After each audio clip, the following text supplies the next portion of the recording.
Эч качан өчүңдү үйүңдөн алба. Үйүңдөгү аялыңдан, үйүңдөгү бала чагаңдан алба. Бизде өзгөчө эң жаман, өтө ыплас нерсе эркек киши көчөдөн капа болот дагы көчөдөгүлөрдө өчүн ала албайт. Көчөдөгүлөр уруша албайт. Себеби аны урса бул дагы урат, жөн тура албайт.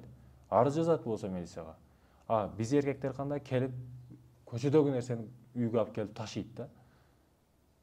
Өчүн ушул үйдөгүлөрдөн алат. Аял бала чакасына күчү жетет. Көчөдөгүлөргө жетпейт. Эмне үчүн мындай кылышыбыз керек? Эмне үчүн көчөдөгү таштарды үйгө алып келип ташташыбыз керек?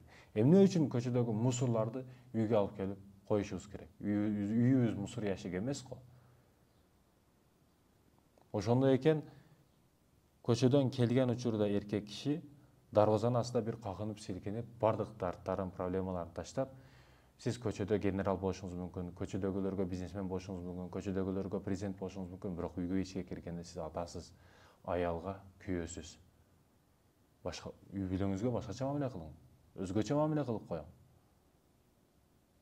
Кааласаңыз, каалабасаңыз. Себеби сиз мажбурсуз. Никеге алгансыз.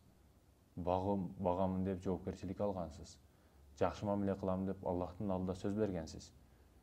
Эркек бол, эркек.